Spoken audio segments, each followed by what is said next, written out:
শ্ৰদ্ধাৰ ৰাইজ, আজি এটা সৰু কাহিনী ক'বলৈ ওলাইছোঁ। এই কাহিনীটোৰ জৰিয়তে গ্ল'বেল পাছপোৰ্ট ইণ্ডেক্সত ভাৰতবৰ্ষৰ স্থান তললৈ আহি যে 125 নম্বৰ পাইছে, তাৰ কাৰণটো আমি বুজিবলৈ চেষ্টা কৰিম, বিশ্লেষণ দাঙি ধৰিবলৈ চেষ্টা কৰিম।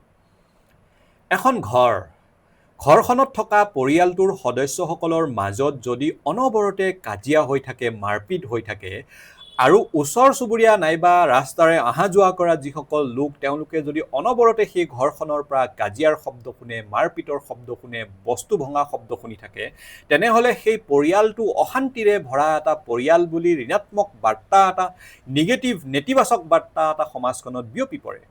এতিয়া বাহিৰৰ কোনো লোকে যদি সেই পৰিয়ালটোৰ বিষয়ে জানিবলৈ বিচাৰে, সেই পৰিয়ালটোৰ কোনোবা সদস্যৰ বিষয়ে জানিবলৈ বিচাৰে, তেনেহ'লে ওচৰ চুবুৰীয়াই সদায় সেই পৰিয়ালটো অশান্তিৰে ভৰা এটা পৰিয়াল, কাজিয়া লাগি থকা এটা পৰিয়াল বুলি সেই বাহিৰৰ লোকজনক ক'ব।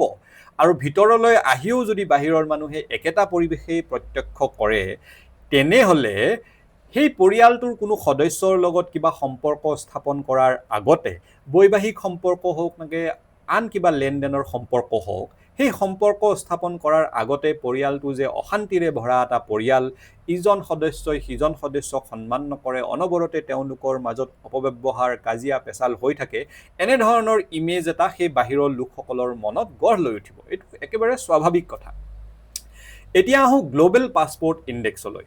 গ্ল'বেল পাছপোৰ্ট ইণ্ডেক্সত যিটো ভাৰতবৰ্ষৰ স্থান 197খন দেশৰ ভিতৰত 125 নম্বৰ তললৈ আহি পাইছে, ই চৰকাৰৰ বৈদেশিক নীতিৰ চূড়ান্ত বিফলতাৰ উদাহৰণ আৰু দেশবাসীৰ কাৰণে একেবাৰে লজ্জাজনক আৰু দুখ লগা খবৰ। ইয়াৰ ফলত আমাৰ ভাৰতবৰ্ষৰ যিসকল নাগৰিক বাহিৰৰ দেশলৈ যাব, তেওঁলোকৰ ইমিগ্ৰেশ্যনত বহু সময় লাগিব পাৰে। আমি এনেকুৱা ইনচিডেণ্ট দেখিছোঁ যে আননেচেচাৰী বহু সময়ত আমাৰ ভাৰতবৰ্ষৰ নাগৰিকসকলক হেৰাছ কৰা হয়। আমাৰ ভাৰতবৰ্ষৰ নাগৰিকসকলে পাছপোৰ্টখন উইক হোৱাৰ কাৰণে ভুগিবলগীয়া হয়। এতিয়া গ্ল'বেল পাছপোৰ্ট ইণ্ডেক্সে কেৱল মাত্ৰ কিমানখন ভিজা ফ্ৰী কাণ্ট্ৰিৰ লগত আমাৰ ভাৰতবৰ্ষৰ চুক্তি আছে সেইটোৱে কনচিডাৰেশ্যনত নানে। তেওঁলোকে মবিলিটি ষ্টেণ্ডাৰ্ড চায়, তেওঁলোকে লিভিং ষ্টেণ্ডাৰ্ড চায়, তেওঁলোকে ইনভেষ্টমেণ্ট অপৰচুনিটিজ চায়। এই সমস্ত কথা বতৰা অধ্যয়ন কৰিহে ভিজা ফ্ৰী কাণ্ট্ৰিজৰ লগত তেওঁলোকে সংলগ্ন কৰি এই ৰেংকিংবোৰ দিয়ে।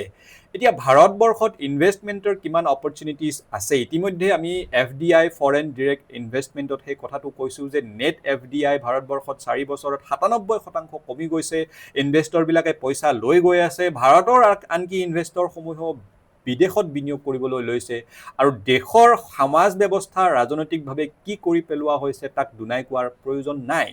গতিকে চূড়ান্তভাৱে ইতিহাসৰ আটাইতকৈ বিফল যিগৰাকী পৰিক্ৰমা বিভাগৰ বৈদেশিক মন্ত্ৰী S. জয়শংকৰ ডাঙৰীয়া, তেখেতৰ কিবা লেজাৰ আইচ বনাই ৰীল বনাই, গান লগাই, ভিডিঅ' প্ৰকাশ কৰি যিসকল অন্ধভাৱে সমৰ্থনকাৰী আছে, তেওঁলোকৰ মাজতে এখন পৃথিৱী সৃষ্টি কৰি সফল বুলি দেখুৱাবলৈ চেষ্টা কৰা হয়। কিন্তু হাতে কামে প্ৰেক্টিকেলি সেয়া লাগে আমাৰ টকাৰ মূল্য হওক, গ্ল'বেল পাছপোৰ্ট ইণ্ডেক্স হওক, আন্তঃৰাষ্ট্ৰীয় যিমান এনেকুৱা ৰেংকিং আছে, সকলোতে ভাৰতবৰ্ষখন লাহে লাহে অৱনমিত হৈ গৈ আছে, আৰু ইয়াৰ কাৰণে সাধাৰণ জনতাই ভুগিবলগীয়া হৈছে। আৰু সেইসকল লোক যিসকলে অন্ধভাৱে শাসকীয় দলটোক সমৰ্থন কৰে, তেওঁলোকৰ কাৰণে এই ৰিলছবোৰেদি, এই প্ৰপাগেণ্ডাৰ জৰিয়তে এখন বেলেগ পৃথিৱী তৈয়াৰ কৰা হৈছে। গান লগাব, লেজাৰ আইচ লগাব, তাত তেওঁলোকে তেওঁলোকৰ সফলতাৰ কাহিনী ক'ব, যি সফলতাৰ কাহিনীৰ সত্যৰ লগত কোনো ধৰণৰ সম্পৰ্ক নাই। ৰিয়েলিটি একেবাৰে দুখ লগা, ৰিয়েলিটি যিটো সঁচা বাস্তৱ প্ৰতিচ্ছবি, সেইটো দেশবাসীৰ কাৰণে একেবাৰে ভয়ংকৰ আৰু লজ্জাজনক।